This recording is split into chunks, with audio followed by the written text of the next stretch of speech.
Alors, aujourd'hui, une marche a été organisée pour la libération de Pape Alé Niang, un journaliste qu'on ne présente plus. Alors, vous, on sait que vous avez des liens depuis longtemps. Alors, un journaliste comme Pape Alé Niang, son arrestation, qu'est-ce que ça vous fait? Alors, moi, quand j'ai vu aujourd'hui la presse se mobiliser pour la libération de Pape Alé, je me suis souvenu du mois de juillet 2004, quand Madiambal Diagne avait été envoyé en prison par le régime d'Abdoulaye Wade.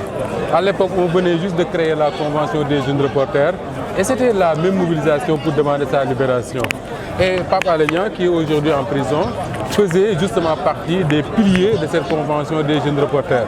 C'est comme si c'était aujourd'hui pour moi, parce que je me souviens encore de Pape Alé marchant avec nous dans les rues de Dakar, criant « Libérez Madiambal, libérez Madiambal ». Aujourd'hui, 18 ans après, on est en train de crier « Libérez Pape Alé, libérez Pape Alé ». Cela veut dire simplement que du point de vue avancée démocratique, du point de vue respect des libertés et particulièrement de la liberté d'expression et de la liberté de presse, le Sénégal a fait des pas en arrière. Et ça, c'est vraiment regrettable parce que pour moi, ma conviction, c'est que la place de Pape Alé Niang n'est pas en prison. Vous l'avez rappelé tantôt, en 2004, il avait mené le combat pour la libération d'un journaliste, Madiambal Diagne. On a vu également qu'il ne s'est pas seulement limité au combat des journalistes, il a porté d'autres combats comme des politiciens et des économistes, entre autres. Même le président Macky Sall, on a vu Pape Alé Niang être à ses côtés en 2001. Aujourd'hui, vu cette marche, est-ce qu'on peut dire que l'ascenseur lui a été réellement rendu? Ibrahim, vous avez raison, ça c'est Pape Alé en fait. Parce que quand j'entends les gens critiquer souvent Pape Alé, je dis qu'ils ne le connaissent pas. Moi qui le fréquente dans le milieu d'après depuis bientôt 20 ans, qui le suis également, je peux vous assurer que pratiquement tous les combats qui ont été menés aujourd'hui pour le respect des droits des Sénégalais, Pape Alé y a participé. Que ce soit dans le cadre de son travail ou en se mobilisant comme on le fait aujourd'hui.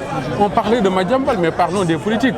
Quand Khalifa Sall a été envoyé en prison, on disait que Pape Alé était avec Khalifa Sall parce qu'il le défendait tout le temps. Avec Karim Wade, c'était la même chose.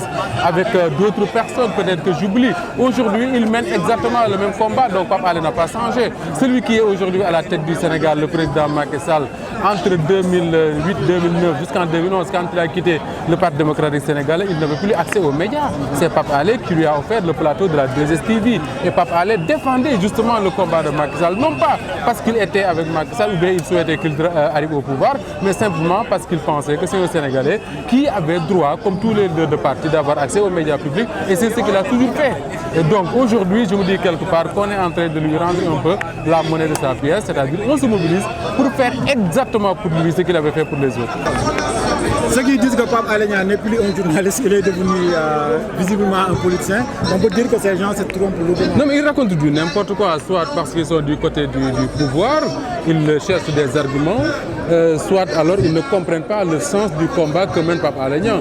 Quand Macky Sall avait été convoqué, je crois, juste avant les élections présidentielles à la sûreté urbaine sous le régime d'Abdoulaye Wade, mais Pape Alé était dans le cortège du président Macky Sall. Il l'a défendu un peu partout, donc il faut arrêter cette histoire. Il fait son travail de journaliste. Et moi, ce qui me chagrine un peu, c'est que quand je relis quand même certains articles du Code pénal sénégalais, je me dis quelque part que ce qui est arrivé à Pape Alé Niang peut arriver à chacun d'entre nous. Et c'est pour cette raison que tous les journalistes sénégalais, qu'on soit d'accord ou pas avec la manière de Pape Alé de faire son travail, on doit se mobiliser pour se dire une chose simple, Ibrahima, c'est que la place d'un journaliste dans un régime démocratique n'est pas la prison, c'est dans les rédactions. Dernière question, Moustapha, le président Macky Sall, au début de son règne, il avait dit sur une chaîne française que sous son régime, aucun journaliste ne sera mis en prison. Aujourd'hui, c'est le contraire. Est-ce qu'on peut dire qu'il a fait du wax? Non, mais en tout cas, c'est une promesse qu'il n'a pas tenue. C'est une promesse qu'il n'a pas tenue parmi tant d'autres, hein, comme disent certains. Mais là, quand même, quand il le disait sur ITL, devenu CNews, moi je me disais que le président Macky Sall a compris le combat que menait la presse sous le régime d'Abdoulaye Wade. Malheureusement, quelques années après, c'est sous son règne que le journaliste est envoyé en prison. D'autres journalistes sont allés en prison sous le règne de Macky Sall.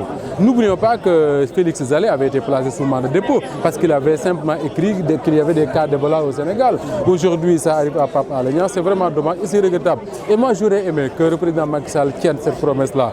Et aujourd'hui, le seul message qui veille, c'est qu'on libère Pape Alé Niang. Et je crois qu'après cette mobilisation-là, le pouvoir politique va comprendre le sens de la démarche des journalistes, comprendre que nous ne sommes pas une opposition, nous ne sommes pas là contre un pouvoir ou avec un pouvoir, nous sommes simplement dans la rue pour demander la libération de Pape Alé Niang. Point final, c'est le sens de notre combat. Merci.